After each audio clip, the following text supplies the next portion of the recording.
Chers fidèles du Christ, chers chercheurs de Dieu, bienvenue une fois de plus à notre rendez-vous Mes Lumières dominicales. Et nous voulons avoir le 18e dimanche, l'année ordinaire, année C. Eh bien, les textes sont Kohélet au Ben Sirach, chapitre 2, verset 2, 21 à 23. Il y a également l'Épître aux Colossiens, chapitre 3, versets 1 à 5, puis 9 à 11. Et l'Évangile de Luc, chapitre 12, versets 13 à 21. Alors, il est question pour ce dimanche de parler de la richesse et des richesses. La question de fond que je propose à notre méditation est la suivante. Comment les richesses terrestres peuvent nous permettre de gagner les richesses célestes et par conséquent la richesse, mais aussi comment les richesses terrestres peuvent être pour nous un moyen de perdre les richesses célestes et par conséquent la richesse. Cela dit, la richesse, disons-le, est Dieu, le Père, le Fils, l'Esprit Saint. Les richesses sont dans ces moyens mis à notre disposition pour que nous puissions, n'est-ce pas, vivre comme des fils et filles de Dieu et par conséquent réaliser notre vocation à la vie bienheureuse. Nous parlons de la richesse, nous parlons des richesses et nous voulons peut-être aussi trouver la bonne attitude à travers les textes, bien sûr, la bonne attitude face aux richesses.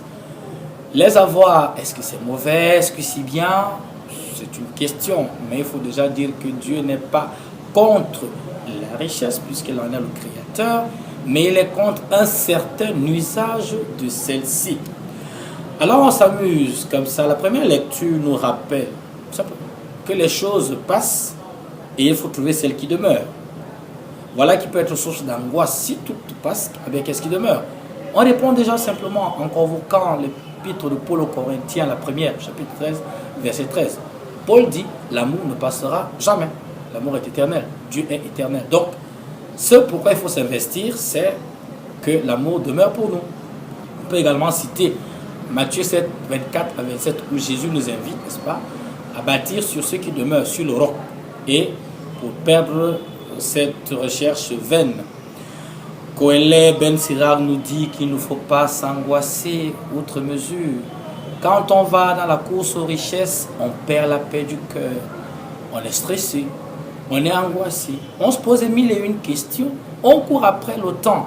Le Seigneur nous rappelle que pour Dieu, un jour c'est comme 1000 ans c'est comme un jour. Donc avec l'épître, n'est-ce pas, cette belle lettre, disons-nous que travailler à la paix, à la joie, dans la sérénité, voilà, n'est-ce pas, qui nous donne les véritables richesses et par conséquent, nous avons la richesse, puisque Dieu est donateur, n'est-ce pas, de tous ses bienfaits. Nous voici donc à l'épître de Paul aux Colossiens. Très belle lettre. Où Paul, autant pour moi, pose Jésus comme la richesse ultime. Jésus nous a libérés, Jésus nous a rendus libres. Il est donc question pour le chrétien de ne plus retourner à une espèce d'esclavage. Et là, Paul dit que la possession, la course contre les biens matériels devient une prison. Qui dit prison, dit perte de liberté. On n'est plus libre, on est donc sujet à beaucoup également d'angoisse. Comment donc être joyeux face ou avec les richesses? Le Seigneur nous invite à ceci. Il faut se rappeler que, en lien avec 1 Timothée 6, verset 10, où Paul dit que l'amour de l'argent est la racine de tous les maux, il faut donc apprendre une gestion saine. Les richesses, oui, mais pas à n'importe quel prix. Les richesses, oui, mais pas n'importe comment. Il vaut mieux œuvrer pour la richesse, car Paul dit rechercher les réalités d'en haut, les réalités célestes. Celles-là, par un jeu de contraires, Si on prend ce que les richesses terrestres apportent comme souci, on fait juste l'inverse et on a les réalités célestes. Tu veux un indice, mon ami? Eh bien, va lire Galates 5, verset 22. Tu as là un certain nombre de choses, des dons de l'esprit qui sont des richesses célestes. Et les ayant, nous avons simplement la richesse qui est Dieu. Jésus est l'unique richesse. Jésus est la richesse. Alors, demeurons des chercheurs de cette richesse-là pour laquelle, eh bien, il faut se déposséder de toutes les autres. D'autant plus qu'elles conduisent justement à celle-là. Qui a Jésus a tout.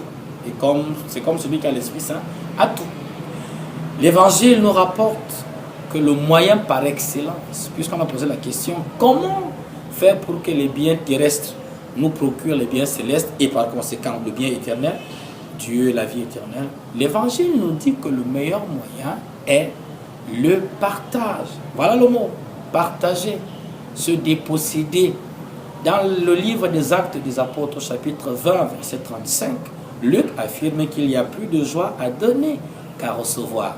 Et Jésus vient dans l'Évangile nous rappeler que le partage est enrichissement, garder est appauvrissement. De quel choix tu fais?